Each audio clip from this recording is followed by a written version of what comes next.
Panjang menunggu giliran mengundi. 6 dekad mengemudi negara, Parti Tindakan Rakyat PAP diramal menang meski mendapat tentangan sengit calon pembangkang. Keputusan rasmi dijangka diketahui esok. Calon-calon bersaing untuk merebut 93 kerusi parlimen.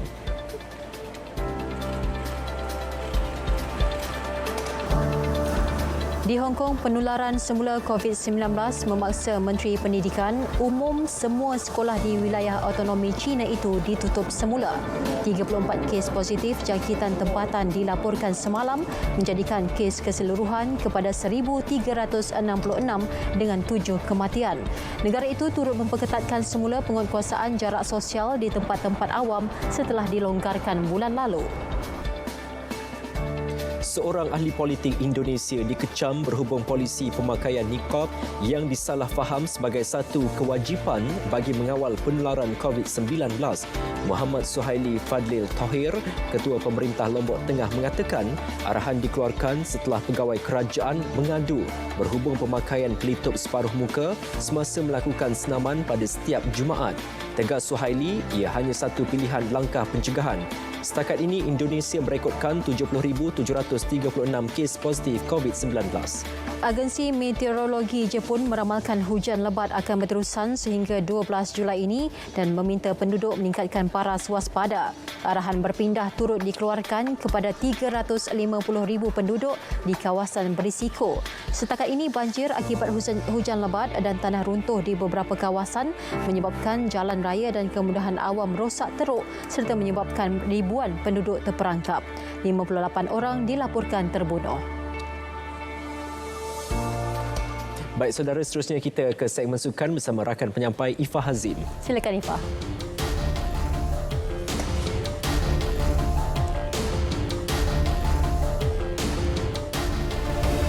Saingan Liga Sukan Tempatan termasuk Liga Super dan Liga Premier akan disambung semula 15 Ogos ini. Keputusan undian suku akhir Liga Juara Eropah.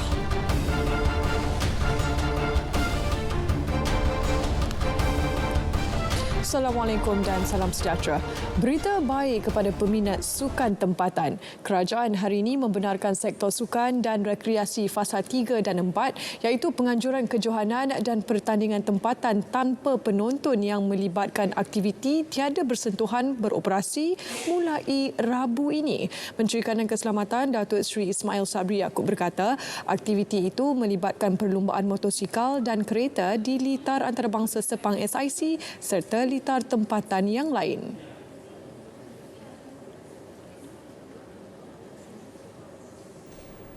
Tambah beliau, kejohanan membabitkan pemain perseorangan dalam acara badminton, tenis, gimnastik, terjun papan anjal dan kejohanan catur juga dibenarkan beroperasi pada Rabu ini. Turut dibolehkan adalah aktiviti sukan dan rekreasi bersentuhan fizikal. Aktiviti sukan dan rekreasi yang bersentuhan fizikal juga akan bermula 15 Julai 2020 iaitu sukan berpasukan termasuk bola sepak, rugby, bola keranjang, takraw dan sukan tempur seperti karate, silat, taekwondo dan sebagainya. Tapi ini tidak melibatkan kejohanan-kejohanan besar. Ya. Serentak dengan situ, pengusaha-pengusaha padang komersial seperti operator gelanggang futsal, fasiliti sukan dan akademi juga dibenarkan beroperasi bermula pada 15 Julai 2020. Sementara itu, saingan bola sepak Liga Malaysia pula dibenarkan bersambung semula 15 Ogos ini. Turut dibenarkan saingan Liga bagi sukan sepak takraw, hoki dan rugby. Kejohanan pertandingan sukan berpasukan adalah seperti berikut. Liga Super, Liga Premier bola sepak MFL, Liga Sepak Takraw STL, Liga Hoki MHL dan Liga Rugby. Ini merupakan liga-liga yang dibenarkan untuk memulakan pertandingan mereka pada 15 Ogos nanti. Ya, kita benarkan.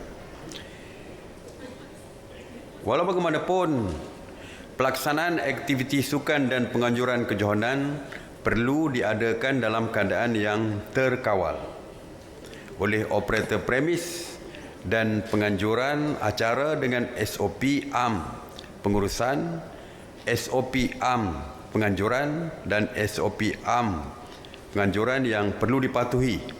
Jelas Datuk Seri Ismail Sabri, penganjuran kejohanan dan pertandingan berkenaan hanya terhad kepada acara atau kejohanan tempatan sahaja tanpa penonton dan tidak melibatkan perhimpunan besar-besaran peserta.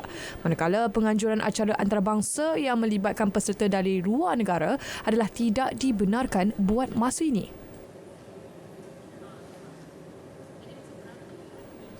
Sementara itu, Persatuan Bola Sepak Malaysia FAM menyambut baik pengumuman kerajaan yang membenarkan kejohanan dan pertandingan tanpa membabitkan penonton bermula 15 Ogos ini.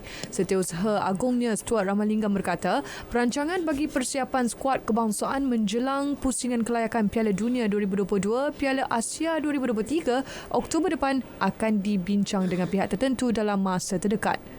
Daripada FM kami bergembira dengan apa yang kami dengar hari ini dengan bermulanya contact training pada 15 Julai dan peluang bermula Liga pada 15 Ogos. Tapi tarikh bermula Liga saya beri kepada MFL untuk membuat keputusan tersebut dan pengumuman yang diperlukan. Dan daripada FAM kami akan mengikut dan menyokong apa-apa keputusan yang dikeluarkan daripada MFL dan penyediaan pasukan kebangsaan yang akan kami uruskan dengan perbincangan yang lebih mendalam dengan pihak MFL.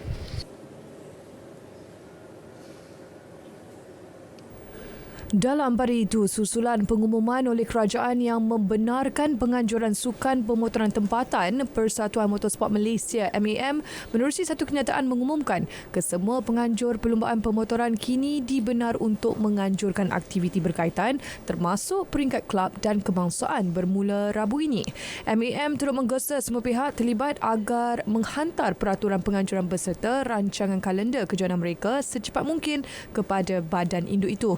MAM juga akan berkongsi garis panduan yang perlu dipatuhi dalam semua peringkat perlumbaan di laman web mereka.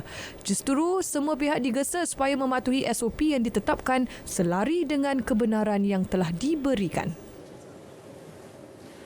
Teka-teki siapa bakal menggalas tanggungjawab sebagai Ketua Jurulatih Baharu Skuad Hoki Wanita Kebangsaan bakal terjawab esok. Presiden Konfederasi Hoki Malaysia KHM Datuk Seri Subhan Kamal memberi bayangan perbincangan mengenainya akan dilakukan dalam mesyuarat jawatankuasa kejurulatihan KHM. Tomorrow kita ada coaching committee meeting. Dan then we will probably brief in detail lah regards to the process that we have gone through. And I think also Datuk Syamala dengan Mr. Jadadis Chandra pun dah buat apa yang perlu dalam 2-3 hari ini and all that. So I think let's wait because difahamkan badan induk itu menerima 20 permohonan bagi mengisi jawatan berkenaan termasuk jurulatih dari luar negara. Ia berikutan keputusan pengendali sebelum ini Muhammad Dharma Raj Abdullah yang enggan memohon semula tugas sebagai Ketua Jurulatih Skuad Hoki Wanita Negara. Datuk Seri Subhan berkata demikian dalam sidang media selepas Majlis Pengumuman Jenama Sukan Terkemuka Puma sebagai penaja rasmi jersey skuad hoki kebangsaan. Perjanjian persefahaman bagi kontrak selama 3 tahun ditandatangani bersama wakil jenama itu, Active Sports Centre di pejabat KHM pagi tadi. For a value worth of 1.5 million for 3 years.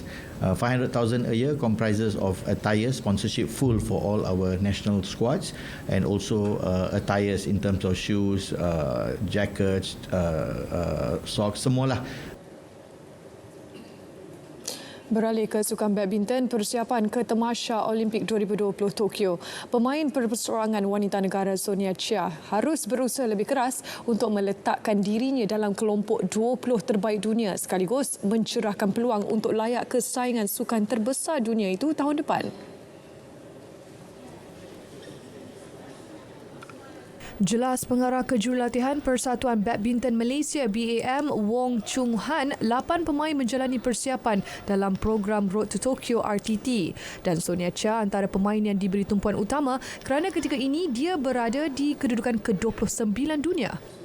juga kerana sebab itu dan dengan target itu kita juga lebih fokus pada penambahbaikan skill set dan juga penambahbaikan fizikal pemain kita, terutamanya untuk macam Sonia, Jingwei dengan Kisona kan. Sonia sebelum ini pernah menghuni ranking 23 dunia, namun kedudukan itu berubah selepas tidak dapat menyertai sebarang kejohanan akibat COVID-19. Beralih ke perkembangan sukan luar negara, bola sepak Liga Juara Eropah 2020. Undian bagi pusingan suku akhir berlangsung hari ini.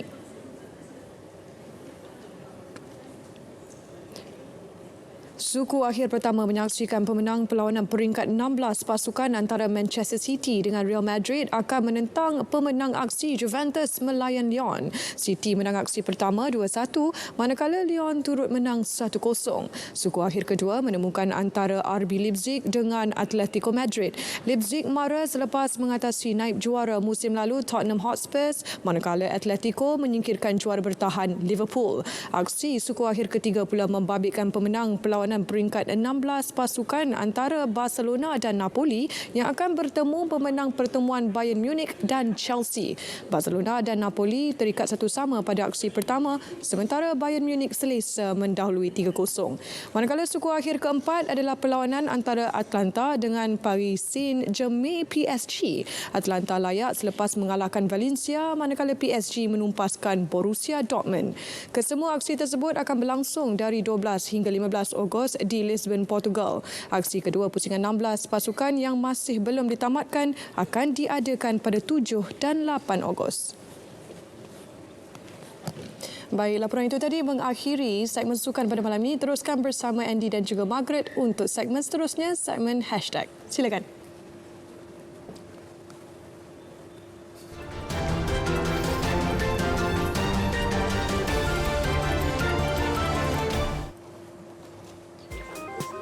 Warga Maya dikejutkan dengan video beberapa kanak-kanak bermain air dengan seekor buaya. Dipercayai kejadian berlaku di Sabah berdasarkan pertuturan mereka. Rata-rata warga Maya kagum dengan kejinakan sang bedal itu. Namun ada juga yang bimbang dengan keselamatan kanak-kanak berkenaan. Bagaimanapun terdapat laporan mengatakan buaya tersebut sebenarnya sudah mati kerana tersangkut jaring. Di China, bunyi misteri dari pergunungan Xiuxi menyebabkan penduduk tertanya-tanya dan ketakutan. Bunyi seakan-akan suara seekor naga itu berlaku selama lebih 10 hari. Bimbang kejadian tidak diingini berlaku, pihak berkuasa Guizhou menghantar ahli zoologi untuk siasatan. Teka-teki bunyi misteri itu akhirnya terjawab apabila ahli zoologi mengesahkan bunyi ganjil itu datangnya daripada seekor burung puyuh. Walaupun bersaiz kecil, burung puyuh mampu mengeluarkan bunyi yang kuat. Rakaman seorang budak lelaki diselamatkan selepas dicampak dari balkoni sebuah kediaman 3 tingkat yang sedang terbakar tular. Jameson Long berjaya disambut seorang pemuda, Philip Blanks, yang bergegas ke lokasi sebaik mendengar jeritan minta tolong daripada ibu mangsa. Kebakaran berlaku di Phoenix pada 3 Julai lalu, mengorbankan ibu Jameson, Rachel Long, selepas dia berpatah balik untuk menyelamatkan seorang lagi anaknya, Roxy, yang cedera parah.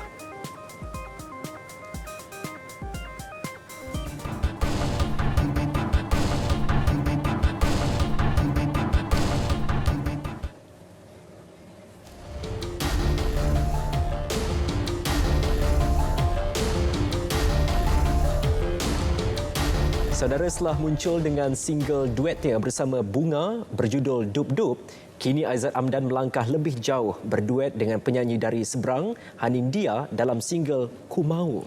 Ya, menurut Aizat, dia memang tidak jemu menghasilkan lagu-lagu romantis kerana kisah kasih sayang amat dekat dengan masyarakat negara ini.